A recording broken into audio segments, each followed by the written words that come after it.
What is going on, everybody? BobbyFi and man, Eric Sheets Haber. Really sorry about what happened to my man Sheets yesterday. That was brutal. Arizona, that seemed like a great spot to be in, and we won't mention it again, but have to get it out of the way.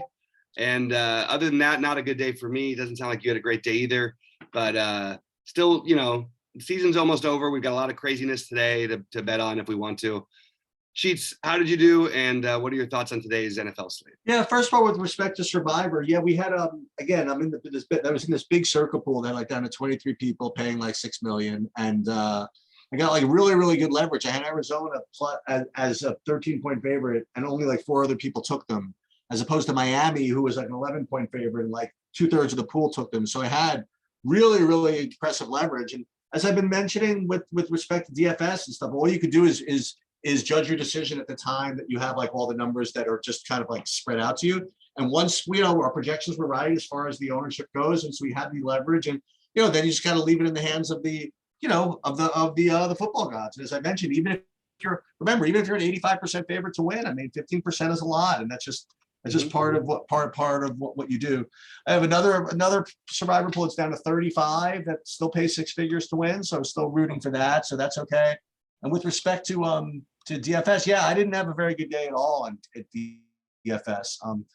I'll tell you what. I'll tell you this. The guy who won the Millie Maker, I don't know how that lineup was derived. That was almost like flipping a coin, I think. Well, yesterday entirely, the whole day felt like flipping a coin, didn't it? It was a bizarre. But even the construction was weird. But I do want to shout out to somebody. So I shouted out to this guy like a year and a half ago. I'm friends with Mazer Bowie back from poker. Mm-hmm. His name is Jesse Martin, and he got into DFS, and he won like the live final, before COVID shut down, of like 2 million or 3 million or something like that. Really, really like just a super nice guy. Oh wow, I didn't know that. Really, awesome. Yeah, no, we actually went over that. His name is Miami something or other, and then actually he actually won the NBA slate the day that COVID broke down the NBA. So he won that one. And he just texted me or emailed, and he tweeted yesterday. He won like 1.8 million last night in the I guess it must have been second in the same thing in that final thing. He had like Aaron Jones and all these and he even had DeAndre Carter with like 2 fantasy points, but that was good for second place. I'm only presuming that's what it was. If he cashed for like 1.2 million for second place. Right. So good for him. He's he works hard, and he's a very real high stakes player, and I know him a long time. So that's awesome as usual. You want to get into today's shit show? Yeah, I'm actually was going through the lineup from yesterday. Actually, it looks pretty good actually to me. It looks pretty well correlated. They've got correlations on both sides of it for every game basically. Oh really? I didn't even a solid lineup. Notice. Okay. Yeah, but all right. Let's jump into the 2-game slate for the NFL. I don't think we don't know for sure about Mullins yet, whether it's gonna be Mullins or Baker. I can tell you this: I don't think I'm gonna play football today. But if I did, it's not gonna be either of those guys for me anyway. That's the thing. No, that's the thing. I'm definitely playing. It doesn't matter to me too much who the quarterback is for Cleveland, because like you said, I don't think I'm going to play either of them anyway. I think that's putting it well. Right. I mean, there's a lot of other stuff going on, with who to be out, things like that. So it's like brutally early. I don't think I'm going to be able to post an update on the 5 p.m. game, which is a problem, but that just is what it is. Because I have a doctor I have to go to at like 3:30. I'm just never going to make it back in time. But I'll definitely post an update with respect to the the Minnesota Chicago game, which has its own share of issues with Thielen and actually it's not as bad. But let's take a gander at the Vegas side of this. Like, what do you like over there? Yeah, so I think that I had this game all ready to do on Saturday. I still like Josh Jacobs. I think it's a fine situation. There's not a whole lot of options, obviously, to choose from. I think Renfro is going to be really, really high owned, and probably for good reason is going to be loaded with targets. I think Deshaun Jackson is your long shot tournament play, and I think Foster Moreau, who was going to be unowned on the Saturday slate, now is going to be really chalky. I probably would do without that as chalk. I would rather play Njoku, especially we don't know about Harrison Bryant yet on the other side.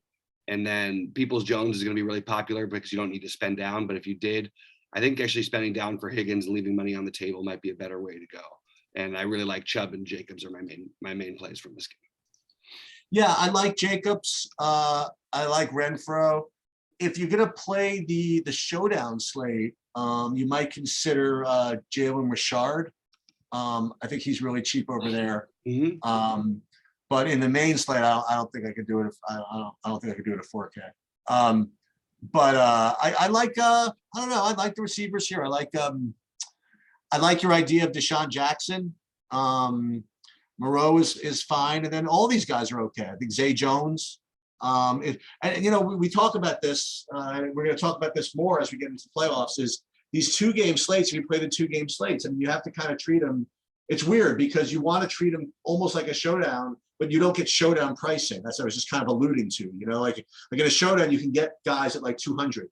You know, where in a 2-game classic slate, you can't get that. Right, so where you like to like go completely, you know, bananas. I mean, you still have to be somewhat price sensitive about these things with a 2-game slate. But I do like Jacobs. So he's probably I mean, with the exception of, I guess, Dalvin Cook. I actually like Jacobs. Maybe, I don't want to say better, but given like ownership, I mean, he's going to be owned, but you have to think Chubb is going to be higher owned than Jacobs, right? I think Jacobs will be higher owned than Chubb because Cook is going to be so popular. Oh, okay, yeah, that makes sense. My initial thought. I think that makes sense. Yeah. Yeah, I like Jacobs, Renfro. I think the Vegas passing game is certainly better than the Cleveland passing game. And I would watch to make sure which of these Cleveland guys are in, because obviously the Jarvis Landry, whether he's in or out, is going to drive a lot of this stuff. Right. You know, if he's out, then Donovan Peoples-Jones certainly becomes the chalky wide receiver. And then, you know, I think Njoku is probably a good play regardless. I should say regardless. I mean, how good is any receiver if Nick Mullins is quarterback? You know, I don't know. Right. You know, so I don't know. But I do like Njoku, and you know, I'd prefer to not have to play Donovan Peoples-Jones. You know, I'd play the other one. I'd play Higgins. Like if Landry's out, maybe play Rashad Higgins or something like that. That's what I said. Yeah, that's what I think. Oh, okay, yeah. So you know, I think it's but I would prefer the Vegas receivers. Yeah, that makes sense. I think for the most part, like we'll get into it in this next game, but I do think that almost any ownership I would have, like I would definitely heavily slant towards the second game. I would play probably almost exclusively Justin Fields on this slate. I think he's by far the best option and has rushing and passing upside. And I also think Chicago is going to beat Minnesota. They're going to be what? I think they're going to win the game. Well, let's talk about that for a second. So we didn't talk about the games actually. What do you think about do you like anything in the Vegas Cleveland game? Let's presume that. What do we want to presume? I don't know what to presume anything. I don't even know if it makes a big difference if Baker's out or not. It's going to be 3 points a difference. But wasn't Cleveland a 2-point dog when it was a Saturday game, and now they're a 2-point favorite? It's kind of weird. Well, that's because they think Mayfield's going to play. Oh, they're well. Actually, it's weird because I still got Mayfield out of the thing. Okay, yeah, you're right. I guess that's fair, but that's really, that makes it even weirder. Why do we think Baker Mayfield's going to help them at all? Like, well, that's the thing. That's why even though he's not projecting like on DFS sites, I think the line kind of says yeah, that's a good point. You know? That's a good point. I just don't know why you would give Baker Mayfield like 3 or 4 points. Like honestly, I would take them away. They all do. I mean, they give all the quarterbacks 3 or 4 points. They just do. I know it's just so crazy, but Baker's like he's no one. Nick Mullins, I mean, that's number 30 in the NFL, maybe as quarterbacks go, maybe worse. Anyway, but I really do like the second game, and I think this is a game I would actually consider. I know the weather is not like perfect or anything, but I think this is the game I would have played on a big slate. I think Justin Fields' price is too low. I know he's going to be popular. I think Mooney's a great option. I think Jakeem Grant and Damiere Byrd are both in play as well. Cole Kmet is the top tight end on the slate as far as I'm concerned. And then you run it back with Cook and or Jefferson or Thielen. Potentially, just try to play all these guys. I would try and limit my first game exposure because I really would rather be heavy on this game. That's where I'm at. What about Montgomery? Oh, I'm okay with Montgomery. I don't like him as much with Fields in, to be honest with you. He would be the one who sort of got the other side, just sort of the odd man out kind of a thing. You could play Montgomery with Fields, like that's okay. It's a small slate, but I guess I'm sort of thinking with my big slate ideas, you wouldn't want to play those two guys together, but I actually think that would be pretty viable because he's had so many catches out of the backfield in the last couple of games. I think that's viable too, but I think that, the way I would build would try to use one of the running backs, at least from the first game, maybe a running back in the flex, but like I would try to play Cook, Chubb, if it was up to me. And then I would spend down on guys like, I like Deshaun Jackson as a long shot play, but I think Jakeem Grant and Damiere Byrd are both really, really good long shot plays. And I think no one will play KJ Osborne on the other side. This is the game I'd want to be targeting.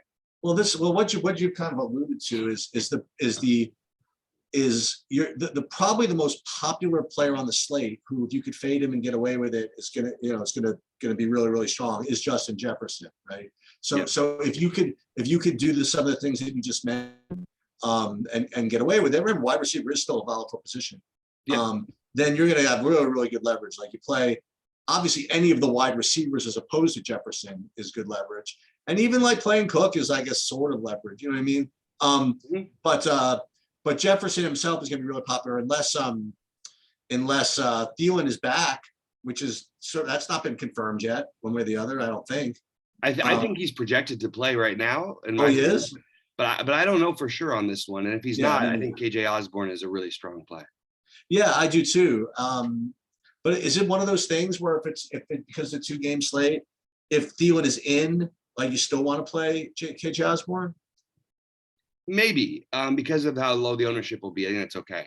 But I would just be overweight on all of this stuff. Like I know Justin Jefferson, there's a bust path there. I don't want to try and find it. Like it's so hard. It's so rare. It's so rare that he's not the highest scoring receiver, potentially the highest scoring player on the slate, I think. And what about what's his name?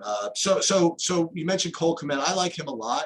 On a 2-game slate, it is kind of hard to ignore Jimmy Graham, though. That's your guy. Those red zone. What's that? It's your guy. Yeah, I mean, he just gets those red zone targets, and he just does. And on a 2-game slate at 2,900, I mean, it's although I have to say that I don't believe that price is going to be necessarily a big issue on this. Yeah, I don't think you need it. As a matter of fact, like a lineup that I've kind of screwed around with here. This originally had like Graham, and I'm like, why do I want Graham? I can play Kmet, and I'm like, ooh, I got to find 400 elsewhere. That was no problem. So I think Kmet's like an infinitely better play than Graham. I mean, then again, Graham was going to be lower owned as a result, I presume. Right. What do you think of there's one other guy, just because on my board here, Nick Chubb is going to be really, really popular, obviously. Would you consider playing any of the other Cleveland guys, like maybe Dearness Johnson? No. Okay. I think it would be a mistake to not play. Okay. There's too many good running backs in this slate. Okay. Even though with 2 games, I think they're all the starting running backs are super viable. Like all of these running backs would have been viable if this was a full slate. Okay. In my opinion, maybe Cook would be a little bit thinner, but okay. Yeah. So that's what I would do is I would have over a little bit later game. I do like Chicago definitely to cover and then potentially to win this game. So that's where I would be betting on. It's weird with Minnesota because you literally don't know what you're going to get. Like so just one other guy, just in case I'm going to throw out there to you. We'll go live later, so I'll probably remember this. Yeah. But in case I don't, like if Thielen is out, I got one hoodoo for you, probably only for Showdown because he's really, really cheap. I have this like Alanis Morissette guy. He's 3K. I'm not playing him in the 2-game, but in a Showdown, if Thielen is out, it would be quite ironic if Morissette were. Yeah, I mean, maybe for the Showdown slate, I think that's viable, but like, I don't think I could do it on the full slate. No, definitely not. I mean, on the full 2-game, or I shouldn't say the full slate, whatever it is. Yeah. All right. Well, with that, we're going to come back with some basketball, and we will be with you guys live later. So good luck to everybody out there, and we'll hopefully somebody takes them down.